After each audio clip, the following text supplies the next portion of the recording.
ओम श्री साईनाथाय नमः। श्री साई सच्चरित अध्याय 11 सगुण ब्रह्म श्री साई बाबा डॉक्टर पंडित का पूजन हाजी सिद्दीक फाल के तत्वों पर नियंत्रण। इस अध्याय में अब हम श्री साई बाबा के सगुण ब्रह्म स्वरूप उनका पूजन तथा नियंत्रण का वर्णन करेंगे। सगुण ब्रह्म श्री साई बाबा ब्रह्मा के दो स्वरूप है, निगुण सगुण। निगुण निराकार है, असगुण साकार। यज्ञ व एक ही ब्रह्मा के दो रूप है, पर भी किसी को निर्गुण और किसी को सगुण उपासना में दिलचस्पी होती है, जैसे कि गीता के अध्याय 12 में वर्णन किया गया है। सगुण उपासना सरल और श्रेष्ठ है। मनुष्य स्वयं आकार, शरीर, इंद्रिय आदि में है, इसलिए उसे ईश्वर की साकार उपासना संभवतः ही सरल है। जब तक कुछ काल सगुण ब्रह्मा की उपासना न की जाए तब तक प्रेमा भक्ति में विधि नहीं होती। सगुण उपासना में जैसे जैसे हमारी प्रगति होती जाती है, हम निर्गुण ब्रह्म की ओर अग्रसर होते जाते हैं। इसलिए सगुण उपासना से श्री गणेश करना अति उत्तम है। मूर्ति, वेदी, अग्नि, प्रकाश, सूर्य, जल और ब्राह्मण आदि सप्त उपासना की वस्तुएं होते हुए भी सद्गुरु ही इन सभी में श्रेष्ठ है। श्री साई का स्वरूप आंखों के सम्मुख लाओ। जो वैराग्य की प्रत्यक्ष मूर्ति और अन्य शरणागत भक्तों के आश्रय दाता है, उनके शब्दों में विश्वास लाना ही आसन और उनके पूजन का संकल्प करना ही समस्त इच्छाओं का त्याग है। कोई कोई साई बाबा की गणना भगवत भक्त अथवा एक महान भक्त में करते थे या करते हैं, परंतु हम लोगों के लिए तो वह ईश्वरतार है। वह अत्यंत क्षमाशील, शांत, सरल और संतुष्ट है, जिनकी कोई उपमा नहीं दी जा सकती। यद्यपि वह शरीरधारी थे, पर यथार्थ में निर्गुण, निराकार, अनंत और नित्य मुक्त थे। गंगा नदी समुद्र की ओर जाती हुई मार्ग में ग्रीष्म से व्यथित अनेक प्राणियों को शीतलता पहुंचाकर आनंदित करती, फसलों और वृक्षों को जीवन दान देती। जिस प्रकार प्राणियों की शुद्धा शांत करती है, उसी प्रकार श्री साई संत जीवन व्यतीत करते हुए भी दूसरों को संतावना सुख पहुंचाते हैं। भगवान श्री कृष्ण ने कहा है, संत ही मेरी आत्मा है, वह मेरी जीवन प्रतिमा और मेरे ही विशुद्ध रूप है। मैं स्वयं वही हूँ। वह अवर्णनीय शक्तियाँ या ईश्वर की शक्ति जो कि सत, चित्त और आनंद है, शिरडी में साई रूप में अवतीर्ण हुई थी। श्रुति में ब्रह्मा को आनंद किया गया है। अभी तक के यह विषय केवल पुस्तकों में पढ़ते और सुनते थे, परंतु भक्तगण ने शिरडी में इस प्रकार का प्रत्यक्ष आनंद पा लिया है। बाबा सबके आश्रयदाता थे, उन्हें किसी की सहायता की आवश्यकता न थी। उनके बैठने के लिए भक्तगण एक मुलायम आसन और एक बड़ा तकिया लगा देते थे। बाबा भक्तों के भावों का आदर करते, उनकी इच्छानुसार पूजन आदि करने देने में किसी प्रकार की आपत्ति न करते थे। कोई उनके सामने चवन ढुलाते, कोई बाग बजाते और कोई पद प्रक्षालन करते थे। कोई इत्र चंदन लगाते, कोई सुपारी, पान और अन्य वस्तुएं भेंट करते और कोई निवेदी अर्पित करते थे। यद्यपि ऐसा जान पड़ता था कि उनका निवास स्थान शिरडी में है, परंतु वह तो सर्वव्यापक थे। इसका भक्तों ने नित्य प्रति अनुभव किया। ऐसे सर्वव्यापक गुरुदेव के चरणों में मेरा बारंबार नमस्कार है। डॉक्टर पंडित की भक्ति। एक बार श्री तात्या नूलकर के मित्र डॉक्टर पंडित बाबा के दर्शनार्थ शिरडी पधारे। बाबा को प्रणाम करके मस्जिद में कुछ देर तक बैठे। बाबा ने उन्हें श्री दादा केलकर के पास भेजा, जहां पर उनका अच्छा स्वागत हुआ। फिर दादा भट्ट और डॉक्टर पंडित एक साथ पूजन के लिए मंदिर पहुंचे। दादा भट्ट ने बाबा का पूजन किया। बाबा का पूजन तो प्राय सभी किया करते, परंतु अभी तक उनके शुभ मस्तक पर चंदन लगाने का किसी ने साहस नहीं किया था। केवल एक मालसा पति ही उनके गले में चंदन लगाया करते थे। डॉक्टर पंडित ने पूजन की थाली में से चंदन लेकर बाबा के मस्तक पर त्रिपुंडाकार लगाया। लोगों ने मान आश्चर्य से देखा। बाबा ने एक शब्द भी नहीं कहा। संध्या समय दादा भट्ट ने बाबा से पूछा, क्या कारण है? दूसरों को तो आप टोक देते हो, पर तो डॉक्टर पंडित को आपने कुछ नहीं कहा। बाबा के कहने पर कहने लगे उनके कहने पर कहने लगे, डॉक्टर पंडित से मुझे अपने गुरु श्री रघुनाथ महाराज को पेश कर, जो कि काका पुरानी के नाम से प्रसिद्ध है, के ही समान समझा और अपने गुरु को वो जिस प्रकार चंदन लगाते थे उसी भावना से मुझे चंदन लगाया। तब मैं कैसे रोक सकता था? पूछने पर डॉक्टर पंडित ने दादा भट्ट से कहा कि मैंने बाबा को अपने गुरु काका पुरानी के समान ही डालकर रीतिपूर्वकार चंदन लगाया, जिस प्रकार मैं अपने गुरु को सदैव लगाया करता था।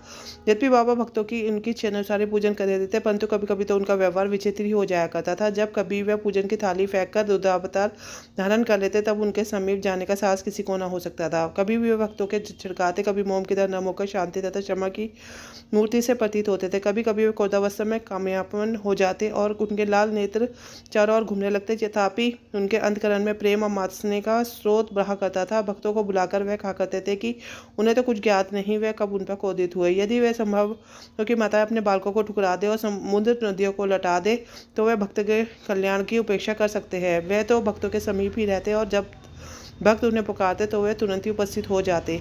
वह तो सदा भक्तों के प्रेम के भूखे हैं। हाजी सिद्दीकी फाल के। ये कोई नहीं कह सकता कि कब श्री साई बाबा अपने भक्त को अपना कृपा पात्र बना लेंगे या उनकी सदिच्छा पर निर्भरता। हाजी सिद्दीकी फालके की कथा इसी का उदाहरण है। कल्याण निवासी एक यवन जिनका नाम सिद्दीकी फालके था, मक्का शरीफ के हज करने के बाद शिरडी आए। वह चावड़ी में तक की ओर रहने लगे। वह मस्जिद के सामने खुले आंगन में बैठा करते थे। बाबा ने उन्हें 9 माह तक मस्जिद में प्रवेश की आज्ञा ना दी और ना ही मस्जिद की सीढ़ी चढ़ने दी। फालके बहुत निराश हुए और कुछ निर्णय न कर सके कौन सा उपाय काम में लाए। लोगों ने उन्हें सलाह दी, आशा न त्यागो, श्यामा श्री साईं बाबा के अंतरंग भक्त है, तुम उनके ही द्वारा बाबा के पास पहुंचने का प्रयत्न करो। जिस प्रकार भगवान शंकर के पास पहुंचने के लिए नंदी के पास जाना आवश्यक होता है, उसी प्रकार बाबा के पास जाने के लिए भी श्यामा के पास पहुंचना चाहिए। फाल्के को यह विचार उचित प्रतीत था। उन्होंने श्यामा से सहायता की प्रार्थना की। श्यामा ने आश्वासन दिया कि अवसर पाकर बाबा से इस बार कल बोले कि आप उस बूढ़े हाजी को मस्जिद में किस प्रकार आनंद नहीं आने देते। उन्हें भक्त स्वेच्छापूर्वक आपके दर्शन को आया जाया करते हैं, कम से कम एक बार तो उन्हें आशीष दे दो। बाबा बोले, क्षमा तुम अभी नादान हो, यदि फ़कीर अल्लाह नहीं आने देता है तो मैं क्या करूं? उनकी कृपा के बिना कोई मस्जिद की सीढ़ियां नहीं चढ़ सकता। अच्छा तुम उनसे पूछो कि क्या वह 12वीं कुएं निचली पगडंडी पर आने को सहमत है। श्यामा ने सकारात्मक में उत्तर लेकर पहुंचे। फिर बाबा ने पूर्ण श्यामा से कहा कि उनसे पूछो कि क्या वह मुझे 4 किस्तों में 40,000 रुपये देने को तैयार है।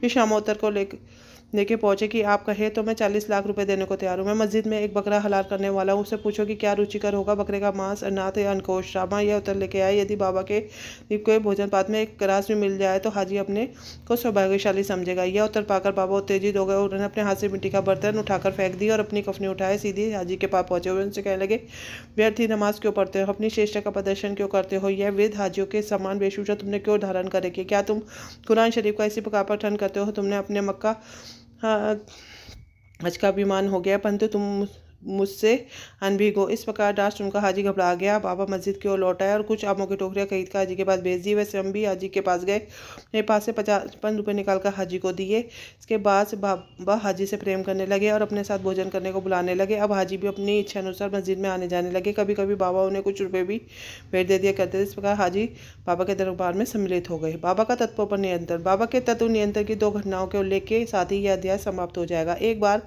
संध्या के समय शिरडी में भयानक झंझावात आया। आकाश में घने काले बादल छाए हुए थे, पवन चकोरों से बह रहा था, बादल गरज से बिजली चमक रही थी, मूसलाधार वर्षा प्रारंभ हो गई। जहां देखो वहां जल ही जल, दृष्टिगोचर हो लगा। सब पशु पक्षी शिरडीवासी अधिक भयभीत होकर मस्जिद में एकत्रित हो गए। शिरडी में देवियों तो अनेक है, परंतु उस दिन सहायता कोई न आए, इसलिए सभी ने अपने भगवान साईं से, जो भक्ति के भूखे थे, संकट निवारण करने की प्रार्थना की। बाबा को भी दया आ गई। वे बाहर निकले, मस्जिद के समीप खड़े हो जाओ। कुछ समय के पश्चात वर्षा का जोर कम हो गया, पवन मंद पड़ गया और आंधी भी शांत हो गई। आकाश में चंद्रदेव उदित हो गए।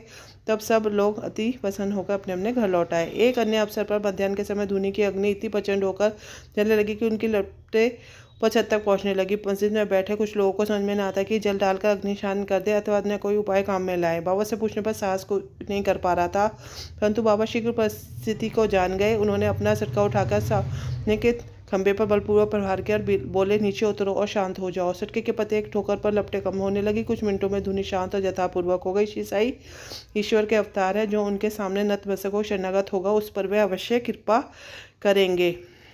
इस अध्याय की कथा प्रतिदिन श्रद्धा और भक्तिपूर्वक पठन करेगा, उसको दुखों से छुटकारा मिल जाएगा। केवल इतना नहीं, वरन उसे सदैव श्री साईं चरणों का स्मरण बना रहेगा। उसे अल्पकाल में ही ईश्वर दर्शन की प्राप्ति होकर समस्त इच्छाएं पूर्ण हो जाएगी। इस प्रकार वह निष्काम बन जाएगा। इसी के साथ साई चरित का 11वां अध्याय पूर्ण होता है। श्री सद्गुरु साईनाथ अर्पणमस्तु। शुभम भवतु। ओम साईनाथाय नमः।